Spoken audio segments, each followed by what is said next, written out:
राम मंदिर में चोरी एसआईटी जांच में बड़ा खुलासा हुआ है। 100 लोगों से पूछताछ हुई है भाई। संत कबीर का एक बहुत प्रसिद्ध दोहा है कि राम नाम की लूट है, लूट सके तो लूट, अंत काल पछताएगा जब प्राण जाएंगे छूट। इस दोहे में दो प्रमुख लाइनें हैं, लेकिन राम मंदिर में चोरी करने वालों ने शायद पहली लाइन ही पढ़ी और राम के घर में ही लूट शुरू कर दी।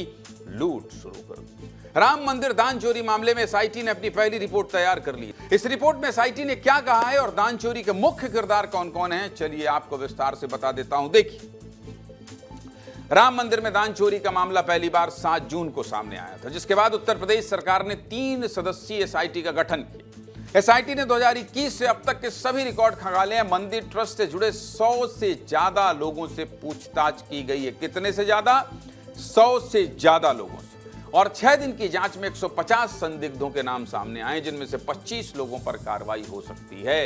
एसआईटी की जांच रिपोर्ट में क्या क्या सामने आया, सबसे पहले आपको यही बता देता हूं। देखिए, सूत्रों की माने तो अभी तक की जांच में राम मंदिर ट्रस्ट के महासचिव चंपत राय, ट्रस्ट के सदस्य अनिल मिश्रा, मंदिर निर्माण प्रभारी गोपाल राव, राम मंदिर के व्यवस्था से जुड़े राम शंकर यादव उर्फ टिन्नू यादव सहित कुल 25 लोगों पर कार्रवाई हो सकती है और इनके खिलाफ आज या कल में एफआईआर की भी संभावना है।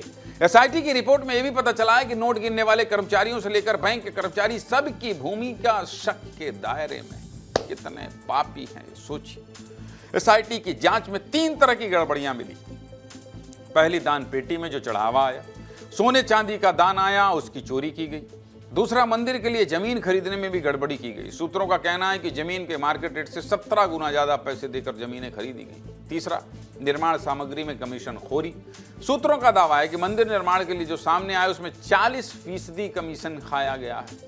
सूत्र ये भी बताते हैं कि एसआईटी ने सिफारिश की है कि राम मंदिर ट्रस्ट का फिर से पुनर्गठन होना चाहिए और सभी सदस्यों की जिम्मेदारी तय होनी चाहिए। मंदिर ट्रस्ट में किसी प्रशासनिक अधिकारी की नियुक्ति होनी चाहिए और उस अधिकारी को मंदिर ट्रस्ट का सीईओ बनाना चाहिए। एसआईटी ने यह भी सिफारिश की है कि मंदिर की दान राशि का हर हफ्ते ऑडिट होना चाहिए, यानी जांच होनी चाहिए। इसके अलावा हर दिन जो कैश मंदिर में आता है उसकी एंट्री जरूर होनी चाहिए।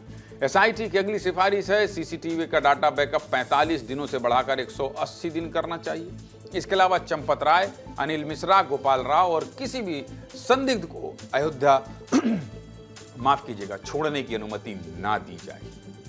यह सिफारिश भी एसआईटी ने की है और आगे की जांच करने के लिए एसआईटी ने 15 दिन का समय मांगा है। रिपोर्ट से पहले ही मुख्यमंत्री योगी ने कह दिया था कि एसआईटी जांच में सब कुछ साफ हो जाएगा और जो भी आरोपी होगा उसे बख्शा नहीं जाएगा। सुनिए मुख्यमंत्री ने क्या कहा था। एसआईटी गठित हुई है, दूध का दूध और पानी का पानी होगा। अगर किसी के पास कोई डॉक्यूमेंट्री प्रूफ है, वे कृपया एसआईटी को उपलब्ध करवा दें। एसआईटी को दे दें, एसआईटी जांच करके देगी। अनावश्यक रूप से अयोध्या धाम को बदनाम करने का कुत्सित प्रयास न करें। अगर कोई अपराधी है और कोई भी होगा, बचेगा नहीं, यह सुनिश्चित है। सीएम योगी कह रहे हैं कि एसआईटी की जांच सब कुछ साफ कर देगी, लेकिन ऐसे बहुत से सवाल हैं जिनका जवाब जनता जानना चाहती है। हालांकि मुख्यमंत्री ने स्पष्ट कह दिया है कोई भी होगा ये बचेगा नहीं। और आप जानते हैं योगी आदित्यनाथ की ललकार आस्था से जुड़ा मामला है। भगवान राम के नाम पर उन्होंने जो चंदा दिया था उससे जुड़ा केस, इसलिए लोग एक एक पैसे का हिसाब चाहते हैं। इस चंदा चोरी मामले में किस व्यक्ति की क्या भूमिका थी, किस पर क्या आरोप लग रहे हैं, चलिए ये भी आपको बता देता हूं। सूत्रों के मुताबिक एसआईटी की जांच में सामने आया कि चढ़ावे की गिनती से लेकर मंदिर के पूरे मैनेजमेंट तक चंपत राय, अनिल मिश्रा और गोपाल राव के भतीजे और रिश्तेदार काम कर रहे थे। पहला आरोप क्या? देखिए, पहला आरोप लग रहा है चंपत राय और उनके भतीजे चंदन राय पर। अयोध्या में राम मंदिर बनाने के लिए जब जमीनों की खरीदी शुरू हुई थी तो चंदन राय ने अपना असली काम करना शुरू किया। मंदिर विस्तार के लिए 107 एकड़ जमीन की जरूरत थी। उसके लिए ट्रस्ट ने 5 साल में ये जमीन खरीदी। मंदिर के 500 मीटर से लेकर 3 किलोमीटर के दायरे में ये जमीनें खरीदी गई और सर्किल रेट से 17 गुना ज्यादा पैसा दिया गया। आरोप है कि मंदिर के लिए जमीन खरीदने में चंपत राय की अहम भूमिका थी, जिसके बाद एसआईटी ने जमीन खरीद के सभी दस्तावेज जब्त कर लिए हैं। सूत्रों के मुताबिक चंदन पिछले साल तक रामघाट में किराए के एक मकान में रहता था, यानी बहुत ही सामान्य जीवन जी रहा था। लेकिन अब अयोध्या के माजा इलाके में उसकी कई बीघा जमीन है। जिसकी करोड़ों में कीमत है। हरिद्वार में करोड़ों का होटल है। ये सब कहां से आया भैया? रातों रात इतना पैसा कैसे कमाया गया? दूसरा आरोप गोपाल राव और उनके भतीजे सोमेश आनंद पर लग रहा है। गोपाल राव मंदिर निर्माण प्रभारी हैं। गोपाल राव और सोमेश आनंद दोनों कर्नाटक के हुबली के रहने वाले और दावा किया जा रहा है कि सोमेश आनंद कई बार बोरे में भरकर मंदिर का सामान कर्नाटक ले जाता था और फिर खाली हाथ फ्लाइट से वापस आता था। पिछले 4 साल में उसने इस तरह की 50 से ज्यादा यात्रा की। अब एक तरफ से सामान जा रहा है और दूसरी तरफ से खाली हाथ आ रहे हैं। इसका मतलब सामान कहीं तो पहुंचाया जा रहा होगा। और सूत्रों का यह भी दावा है कि एसआईटी की जांच में पता चला है कि सोमेश की ताकत इतनी थी कि उसके कहे बिना मंदिर निर्माण में लगे किसी भी ठेकेदार का पैसा नहीं दिया जाता था, यानी भुगतान नहीं होता था। यहां तक कि निर्माण सामग्री की खरीद का भुगतान भी सोमेश के जरिए ही होता था। उसे वीवीआईपी पास जारी कराने तक का अधिकार था। वो चढ़ावा गिनने वाले कमरे में भी आ जा सकता था, जबकि उसकी असली जिम्मेदारी मंदिर परिसर में सिर्फ व्हील चेयर व्यवस्था करने की थी। सोचिए आप, काम व्हील चेयर व्यवस्था का था और पावर इतनी ज्यादा कि वीवीआईपी भी उनके पास लेकर दर्शन करने जाते थे। बताइए। तीसरा आरोप रामशंकर यादव उर्फ टिन्नू यादव और उनके भतीजे मनीष यादव पर है। टिन्नू मंदिर में दान राशि की गिनती से जुड़े काम देखता था और उस पर पिछले 8 महीने के सीसीटीवी फुटेज डिलीट करने के भी आरोप हैं। वहीं उसके भतीजे मनीष यादव को चंपत राय का करीबी माना जाता है। मनीष की ड्यूटी चढ़ावा राशि की गिनती करने वाले कमरे में लगती थी। चढ़ावा राशि वाले कमरे में ड्यूटी लगवाकर टिन्नू ने अपने भरोसेमंद लोगों की टीम खड़ी कर ली थी और आरोप है कि ये सभी मिलकर चढ़ावा राशि को पहले गायब करते थे और फिर आपस में बांट लेते थे। एसआईटी की पूछताछ के बाद मनीष यादव के मंदिर कैंपस से बाहर जाने पर भी रोक लगा दी गई है। और सुनिए, ये जो मनीष यादव था, इसी ने अपने चाचा टिन्नू यादव का भांडाफोड़ किया। एसआईटी को बताया है कि मनीष यादव की पूछताछ के आधार पर टिन्नू यादव के घर से 36 लाख रुपए बरामद हुए थे। चौथा किरदार है डॉक्टर अनिल मिश्रा और उनके रिश्तेदार अनुकल्प और लवकुश मिश्रा का।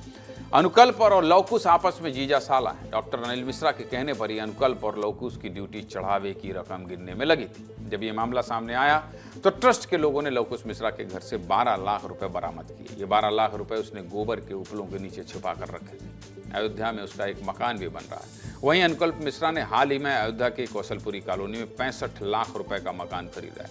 मतलब दान से किस हद तक पैसा कमाया गया, इसका अंदाजा आप इन आंकड़ों से लगा सकते हैं। इन सभी किरदारों के अलावा रत्नेश चतुर्वेदी और गगनदीप सिंह नाम के 2 व्यक्तियों को भी दान राशि गिनने के काम में लगाया गया था। ये दोनों किसी के रिश्तेदार नहीं है, लेकिन सूत्र बताते हैं कि ये दोनों ही चंपत राय के खास हैं। दोनों एसबीआई बैंक की टीम में शामिल हैं। एसबीआई बैंक को ही दान राशि की देखभाल करने की जिम्मेदारी दी गई थी और कहा जाता है कि इन दोनों की नियुक्ति चंपत राय के कहने पर ही की गई थी। चढ़ावे की रकम को मंदिर से बैंक तक यही दोनों लेकर जाते थे। इनके साथ टिन्नू यादव भी होता था। बैंक में पैसा जमा करने के बाद तीनों मंदिर नहीं जाते थे, बल्कि किसी और जगह जाते थे और वहां चढ़ावे से निकाली गई रकम का बंटवारा किया जाता था। एसआईटी ने रत्नेश और गगनदीप से भी पूछताछ की है और दोनों को संदिग्ध माना है। इस मामले पर नेताओं और संतों की क्या प्रतिक्रिया है, सुनिए।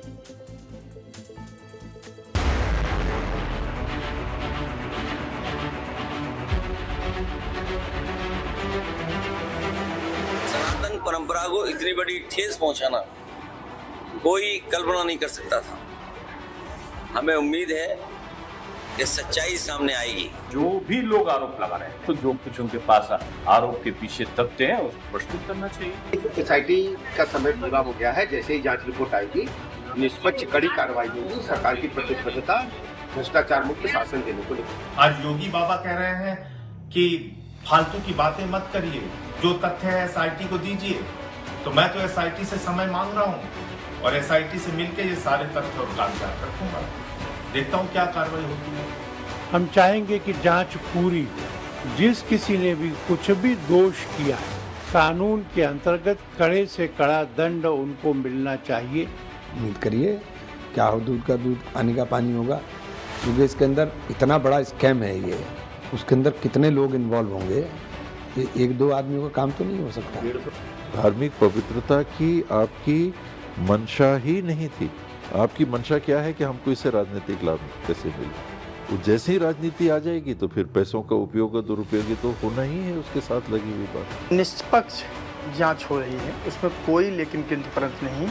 जो भी अनर्गल प्रलाप करेंगे या कर रहे हैं वो गलत कर रहे हैं और सरकार के ऊपर, एसआईटी के ऊपर विश्वास करना चाहिए हर व्यक्ति को। सीधे मुद्दे की बात यही कि अभी तो पूछताछ के सिर्फ 6 दिन हुए हैं, 6 दिन, और मुख्यमंत्री योगी ने राम भक्तों से 15 दिन का वक्त मांगा है और ऐसा लग रहा है कि 15 दिन में हर एक आरोपी पकड़ा जाएगा और पकड़ना भी चाहिए। जो राम मंदिर का पैसा, चढ़ावे का पैसा चोरी कर रहे हैं, गोबर में छिपा रहे हैं, 65 लाख का घर खरीदना, अरे तुम्हारे लिए कोई दान कर रहा था चोट्टो,